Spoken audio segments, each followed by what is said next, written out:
नमस्कार दोस्तों, आपके समक्ष फिर प्रस्तुत हुआ हूं अपना साप्ताहिक प्रोग्राम लेके India and world this week, जिसमें मैं आपको लास्ट सप्ताह की आखिरी सप्ताह की सारी खबरें बताऊंगा जो इंडियन न्यूज़ चैनल्स या टेलीविजन ने कवर नहीं करी हैं। ये आपको वो खबरें हैं जो आपको daily day to day life में अफेक्ट करती हैं, आपको परेशान करती हैं या आपको अफेक्ट करती हैं या आपको आपके जीवन पे एक असर डालती हैं। ये वो खबर है जिसको टेलीविजन ने बिल्कुल कवर नहीं किया है, क्योंकि ये इससे टीआरपी नहीं मिलती है। सुशांत सिंह राजपूत का केस अभी भी चल रहा है, पेंडिंग है, सुप्रीम कोर्ट में चल रहा है। इसके बारे में आप पूरा विस्तार से सुन ही चुके होंगे टेलीविजन पे। 5 रफाल आ चुके हैं, बाकी और आने बाकी हैं। इसके आगे चलते हैं तो 5 तारीख को श्रीमान मोदी द्वारा मंदिर का उद्घाटन होने वाला है। अब इसके अलावा विस्तार से आपको एक एक खबर बताता हूं। स्कूल और मेट्रो अभी भी नहीं चलेंगे। नया लॉकडाउन जो स्टार्ट होने वाला है, अनलॉक 3, क्योंकि अनलॉक 2 ऑलरेडी खत्म हो गया है। 68 दिन के बाद 31 जुलाई को खत्म हो चुका है। अनलॉक 3 में मेट्रो और स्कूल्स अभी भी नहीं खुलेंगे। जिम्नेजियम और स्विमिंग पूल्स अभी भी इसके आउट ऑफ बाउंड रहेंगे। श्रीलंका के साथ हमारा जो सार्क फोरम में एक नया एग्रीमेंट साइन हुआ है, जिसमें हम लोग 400 million US dollar currency swap करेंगे। ये आरबीआई और श्रीलंका के सेंट्रल बैंक के बीच में एग्रीमेंट हुआ है। इससे जो हमारा मित्र है श्रीलंका, उसको काफ़ी फाइनेंशियल मदद मिलेगी। उससे अगर हम आगे चलें, सबसे सुहानी खबर है जो आपके लिए बहुत बढ़िया होगी, वो है कि 30% लोगों के पास साइकिल्स अवेलेबल हैं दिल्ली में, एनसीआर में, जिसमें 1.1 मिलियन लोग यानी कि 11 लाख लोग ऑलरेडी साइकिल को यूज़ करते हैं। इसमें 2 सेक्शन है। लोअर मिडिल क्लास है जो इसको यातायात का मेन साधन है, जिनके लिए जो इसी से ऑफिस जाते हैं और मजबूरी में जाते हैं अपना पैसा बचाने के लिए, और पब्लिक सर्विसेज अवेलेबल भी नहीं है उस कारण से। अगर आप अपर मिडिल क्लास की बात करें तो वो इसको शारीरिक तौर पर अच्छा करने के लिए और मानसिक संतुलन के लिए और एक्सरसाइज के लिए और छोटे मोटे डिस्टेंसेस को कवर करने के लिए, क्योंकि पब्लिक ट्रांसपोर्ट अवेलेबल नहीं है, इसके लिए इसको यूज़ करते हैं। तो बहुत सुहानी खबर है, बहुत बढ़िया खबर है। पॉल्यूशन कम होगा। 100 किलोमीटर स्ट्रेच अवेलेबल है अभी फिलहाल कैपिटल में साइकिलिंग के लिए, जो गवर्नमेंट 200 किलोमीटर बनाने जा रही है बहुत आने वाले समय में, जिससे पोल्यूशन और कम होगा। मैच मेकिंग बिजनेस, जो शादी का जो बिजनेस है, बहुत फल फूल रहा था अब तक। काफ़ी 3000 इसमें कंपनीज थी जो इसमें वर्क कर रही थी, बट ये बिजनेस 20% के करीब कम हो गया है। और लोग बाग इसमें आपस में मिलने जुलने में ज़्यादा ध्यान नहीं दे रहे हैं। जूम से वो लोग पसंद नहीं करते एक दूसरे से मिलना। लड़के लड़कियां, ब्राइड और ब्राइड ग्रूम एक दूसरे को पसंद नहीं करते जूम पे मिलना, वो आमने सामने मिलना चाहते हैं। पर रेस्टोरेंट्स का बंद हो जाना काफ़ी अफेक्ट कर रहा है। काफ़ी कंपनियां इसमें बंद हो चुकी हैं, 20% बिजनेस कम हो चुका है। लोगों ने सैलरीज, शक्लें, ये सब तवज्जो देना भी कम कर दिया है इस मंदी के दौरान और इस सीजन के दौरान कोविड-19। तो कोविड-19 शादी करने में थोड़ा मददगार रहेगा, बट बिजनेस के लिए अफेक्ट करेगा। आगे चलते हैं। दिल्ली अपना जो कोविड-19 का जो पीक है वो लूज कर रही है। 23% लोग ऑलरेडी अफेक्टेड हो चुके हैं और उनमें इम्यूनिटी डेवलप हो चुकी है। जो रणदीप गुलेरिया हैं, director of Indian institute of sciences, उन्होंने ऑलरेडी बता दिया है कि वाकई में 30% लोगों को कोरोना हो चुका है। और हर्ड इम्यूनिटी मीन्स होता है ग्रुप ऑफ पीपल। हर्ड होता है एक तरह से जानवरों का एक ग्रुप, उस इम्यूनिटी के लिए। ऐसे पूरी एक पॉपुलेशन के लिए 50 से 60% हमें इम्यूनिटी चाहिए कोविड-19 से बचने के लिए। एक बहुत महत्वपूर्ण मुद्दा है महिलाओं की स्वास्थ्य से रिलेटेड, महिलाओं की हेल्थ से रिलेटेड, वो है अनसेफ अबॉर्शंस। इस जो कोविड-19 काल के दौरान एक प्रोफेशनल जो मेडिकल डॉक्टर्स हैं या इंजीनियर्स हैं, ये अवेलेबल हो नहीं पा रहे हैं और इस कारण से बहुत सारी समस्याएं पैदा हो रही हैं। हमारी जो सप्लाई चेन है, हेल्थ प्रोडक्ट से रिलेटेड वो भी अवेलेबल नहीं है। इससे अनसेफ अबॉर्शंस का खतरा बहुत ज्यादा बढ़ गया है।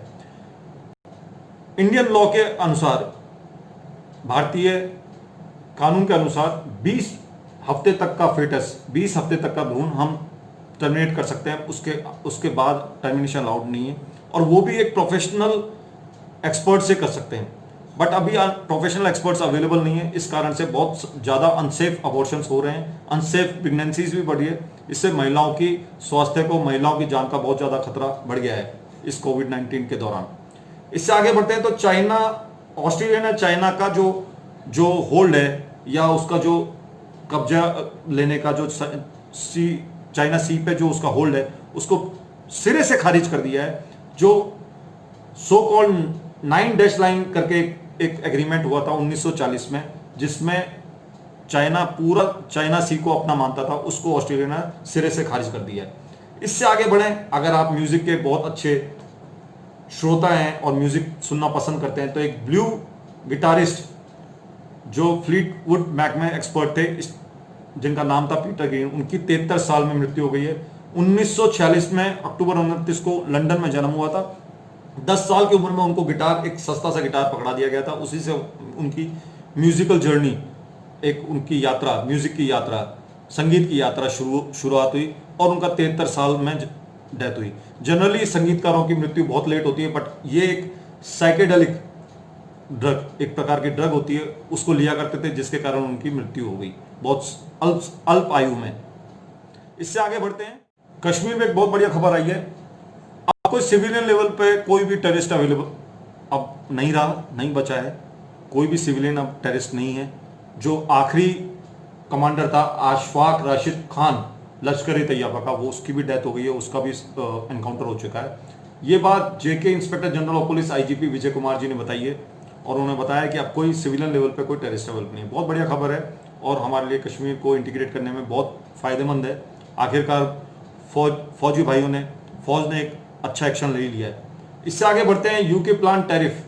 यूके ने एक बहुत बड़ी मदद करी है, उसने हमारे ग्लोबल टैरिफ शेड्यूल में कमी करी है, ग्लोबल टैरिफ में कमी करी है, एक्सपोर्ट्स पे कमी करी है, जो हम एक्सपोर्ट करेंगे उसमें कमी करी है। इसकी कीमत ऑलमोस्ट ये अफेक्ट करेगा 40 मिलियन पाउंड का बिजनेस का अफेक्ट करेगा, और जब दिसंबर 31 के बाद ये लागू हो जाएगा। ये यूके जीटी शेड्यूल जो है, ब्रिटेन का new global tariff UK GT schedule है, उसके अंदर अंतर्गत आएगा, तो ये काफ़ी बिजनेस को बढ़ाएगा। और उससे आगे बढ़ेंगे तो ई कॉमर्स, हम लोग बहुत सारी चीज़ें फ्लिपकार्ट, अमेजॉन, इन सब तरह के पोर्टल से हम लोग परचेज करते हैं, और ई परचेजिंग बढ़ गई है। इसी मद्देनजर कंज्यूमर कोर्ट ने बहुत बड़ा एक्शन लिया है, उसने काफ़ी कंज्यूमर की राइट्स को बढ़ा दिया है, और जो नए आईसीपीआर प्रेसिडेंट अरुण सक्सेना ने कहा है कि अब से जहां पोर्टल है अमेजन का, वहां केस करने की जरूरत नहीं है। कंज्यूमर अपनी डिस्ट्रिक्ट में जहां उसने सामान परचेज किया वहां पे भी अपने कंज्यूमर कोर्ट जो खुले हुए हैं उसमें अपना केस दायर कर सकता है और अपने राइट्स को अचीव कर सकता है। एक बहुत बढ़िया खबर है कंज्यूमर्स के लिए, जो जनरली ई पोर्टल से अपनी चीजें, वस्तुओं को परचेज करते हैं। पहले वो वापस भी नहीं करा करते थे, अब ये नए स्ट्रिक्ट लॉज के कारण अब सुनवाई अच्छी होगी, और अमेजोन वगैरह जो पहले सुना नहीं करते थे, इस तरह के पोर्टल जो सुना नहीं करते थे, या इस तरह की कंपनीज जो सुना नहीं करती थी कंज्यूमर की प्रॉब्लम्स को, कंज्यूमर के इश्यूज को, उनको अब सुनना पड़ेगा और उनको मजबूरन सुनना पड़ेगा। तो एक अपने आप में बहुत अच्छी खबर है। इससे आगे बढ़ते दोस्तों, हमने बहुत सारी फिल्में देखी हैं दोस्ती पे बेस्ड, बहुत सारी न्यूज़ भी सुनी है जो दोस्ती से रिलेटेड है, बट एक बहुत इंपॉर्टेंट खबर मैं आपको सुना जा रहा हूँ। बड़ी रोचक खबर है, जिसमें दो दोस्त जिनका नाम है थॉमस कुक और जोसेफ फेने, इन्होंने एक लॉटरी जीती, 22 मिलियन का उसमें इनाम मिला। उस इनाम को इन लोगों ने पहले ही एग्रीमेंट कर रखा था कि हम जब भी कोई लॉटरी जीतेंगे तो आधी आधी बांट लेंगे। 20 साल बाद वो लॉटरी लगी और 22 मिलियन डॉलर उनको मिला, उसको उन लोगों ने आधा बांटा। कुक को ये, थॉमस कुक जो थे, उनको ये लॉटरी उन्होंने ये जीती थी, बट उन्होंने आपस में दोस्तों ने शेयर कर लिया। तो अपने आप में बहुत बड़ी खबर है। इस कलयुग के दौरान भी लोग अपने एग्रीमेंट को, अपनी वचनों को निभाते हैं, बहुत अच्छी खबर है। उससे आगे चलते हैं तो एक 4 साल के बच्चे सबसे लोएस्ट एज में एक बुक पब्लिश करी है, जो काव्य पे आधारित है, पोएट्री पे आधारित है, जिनका नाम है नदीम शमा सॉर्जन। यूके के बेस्ड है, यूके के हैं। इनकी सबसे पहली बुक लॉन्च हुई है 4 साल की उम्र में। इससे आगे चलें तो रहमान ने भी ये डिक्लेयर कर दिया कि उनके अगेंस्ट में पूरा एक गैंग, बॉलीवुड का पूरा एक गैंग उनके अगेंस्ट काम कर रहा था, उनको काम लेने नहीं देता था, उनसे काम छीनता था। ये इस तो उन जैसे जो ग्रैमी अवार्ड विनर भी हैं, ऑस्कर अवार्ड विनर भी हैं और बहुत सारे म्यूजिकल अवार्ड विनर हैं, उनको भी ये प्रॉब्लम झेलनी पड़ी बॉलीवुड में। तो आप समझ सकते हैं कि सुशांत सिंह क्यों नहीं झेलेंगे इस प्रॉब्लम को। इसमें कोई दो राय नहीं है कि पोल्यूशन हमारी हेल्थ को खराब कर रहा है, हमारे स्वास्थ्य को खराब कर रहा है और हमारी एज पे इफेक्ट डाल रहा है। एक जो यूनिवर्सिटी ऑफ शिकागो है, उन्होंने एक रिसर्च किया था, उन्होंने पूरी एक रिसर्च कराया और उन्होंने ये पाया कि 5.2 ईयर्स हमारी एज कम हो जाती है इंडो गैंजेटिक प्लेन पे, मतलब जो हमारा साउथ इंडियन, जो हमारा इंडियन जो सब कॉन्टिनेंट है उसमें 5.2 ईयर्स का अफेक्ट पड़ता है। इतनी हमारी उम्र छोटी हो जाती है अगर पोल्यूशन रहता है तो हमें पोल्यूशन पे वर्क करना चाहिए और इसी से हमारा स्वास्थ्य को फायदा होगा। 2016 से 2018 के बीच में कुछ इंप्रूवमेंट हुआ था, बट उसके आगे यही प्रॉब्लम रही है और अभी हमारी एज 5.25 साल कम होती जा रही है पॉल्यूशन के द्वारा। एक बहुत बड़ी फिलैंथ्रोपिक फाउंडेशन है जिसने ये रिसर्च किया है, जिसका नाम है फिलैंथ्रोपी सेंट्रल स्क्वायर फाउंडेशन, जिसने ये रिसर्च किया है कि 60% प्राइवेट स्कूल्स में बच्चे 5वीं तक एक छोटा सा सवाल, गणित का छोटा सा सवाल नहीं कर पाते हैं, वो उसको नहीं कर पाते, और एक छोटा सा जो पैराग्राफ है सेकंड क्लास लेवल का पैराग्राफ वो पढ़ नहीं पाते। तो आप समझ सकते हैं कि प्राइवेट स्कूल्स पढ़ाई में अभी कितने पीछे हैं। ये 60%, एक डेटा, बहुत बड़ा डेटा है, 60% बच्चे जो हैं वो ये नहीं कर पाते पांचवी कक्षा तक। तो आगे समझ लीजिए अगर नींव कमजोर है तो बच्चों पे कितना पढ़ाई पे असर हो रहा है प्राइवेट स्कूल्स के द्वारा। आगे बढ़े तो 10 लाख लोग रिकवर हो चुके हैं, 10 लाख लोग कोविड-19 से रिकवर हो चुके हैं, इसकी खबर मैं ऑलरेडी दे चुका था। और एजुकेशन पॉलिसी 2020 की अनाउंस हो चुकी है, जिसका मैं एक विश्लेषण आपको एक अलग वीडियो चैनल में दे चुका हूं, जिसको आपने सुना होगा, पढ़ा होगा और देखा होगा। उससे आगे चलते हैं तो बहुत अच्छी खबर है कि मॉस्क की भी ट्रस्ट घोषित हो चुकी है, एक ट्रस्ट बन चुकी है, यानी कि मॉस्क भी बनने जा रहा है, एक मस्जिद भी बनने जा रही है, जो 5 एकड़ जमीन अलॉट की गई थी। राम मंदिर का जब न्यायालय ने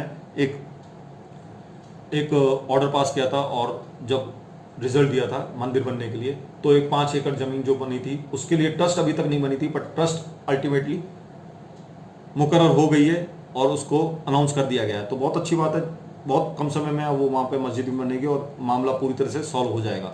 5 रफाल जेट हमारे आ चुके हैं। रफाल जेट के बारे में मैंने जब कंपैरिजन देखा, रफाल जेट हैं, बहुत इसकी वाहवाही हो रही है, बहुत अच्छी बात है, रफाल आया है, हमारी ताकत बढ़ी है।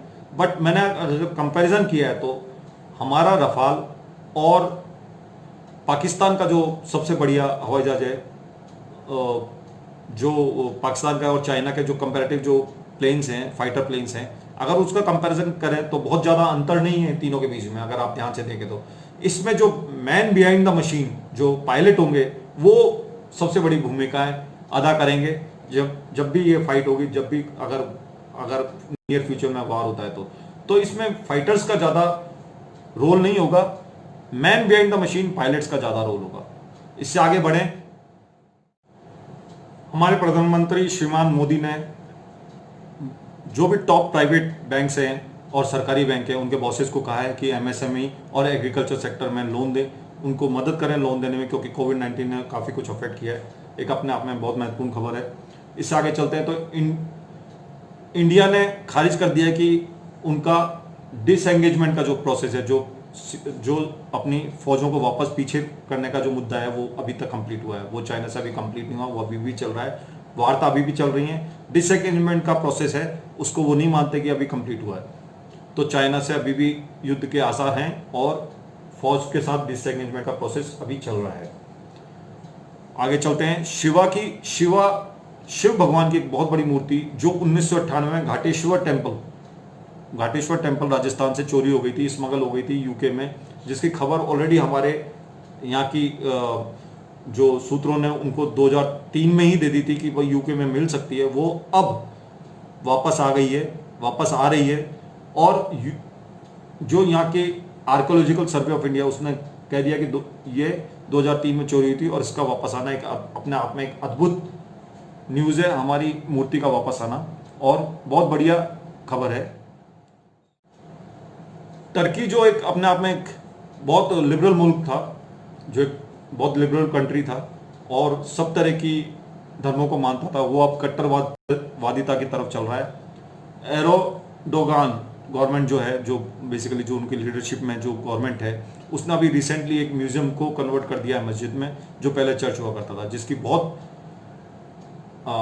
भर्त्सना हुई और उसकी बहुत ज़्यादा बेइज्जती भी हुई और लोगों ने उसका बहुत बहिष्कार, बहुत ज़्यादा उसका अपोजिशन भी किया।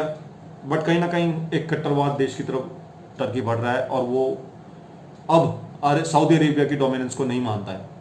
इससे आगे बढ़े तो 5 अगस्त को मंदिर का उद्घाटन तो हो ही रहा है, स्टार्टिंग हो ही रही है, उससे भूमि पूजन होने वाला है। बट टाइम स्क्वायर जो है, जो लॉर्ड राम का टाइम स्क्वायर है लंदन में, उसमें ये 3D पोर्ट्रेट्स, रामलला की 3D पोर्ट्रेट्स बीम करी जाएगी, अलग अलग स्क्वायर पे उनको दिखाया जाएगा 5 तारीख को, जो अपने आप में बहुत बड़ी खबर है इंटरनेशनल लेवल पे, और ये सब जगह प्रसारित होगा और अपने आप में हिस्टोरिक इवेंट है।